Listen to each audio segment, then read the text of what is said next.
దేవునికి స్తుతి కలుగును గాక. హల్లెలూయా.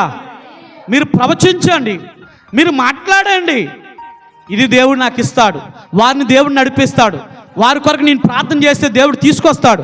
వారి కొరకు నేను ప్రార్థన చేస్తే వారి దేవుడు స్వస్థపరుస్తాడు. వారి కొరకు నేను ప్రార్థన చేస్తే మరణించేవారు సహితమైన లేపగలిగిన సమర్థుడు అని అసాధారణమైన శక్తి దేవుడు నీలోనే ఉంచాడు. అమ్మో, నా ప్రార్థన దేవుడు వింటాడా? అమ్మో, దేవుడు నా ప్రార్థన ఆలకిస్తాడో ఆలకించడు? అమ్మో, దేవుడు నా ప్రార్థన వినలేదేమో, నేను పాపిని కదా, నేను ద్రోహిని కదా, నేను మంచోడిని కాదు కదా, నేను చెడ్డోడిని కదా, నా ఇటువంటి వాళ్ళ ప్రార్థన దేవుడు ఎట్లా వింటాడని అనుకుంటున్నావేమో. కానీ దేవుని బిడ్డ, నీ పాపములు ఎప్పుడో క్షమించాడు, నీ దోషములు నీలో ఎప్పుడో తీసివేశాడు. నీ ప్రార్థన ఆయన ఇప్పటికి కూడా వింటనే ఉన్నాడు. యెహోషువ ప్రార్థన ఆలకించిన దేవుడు నీ ప్రార్థన కూడా ఆలకించాడు.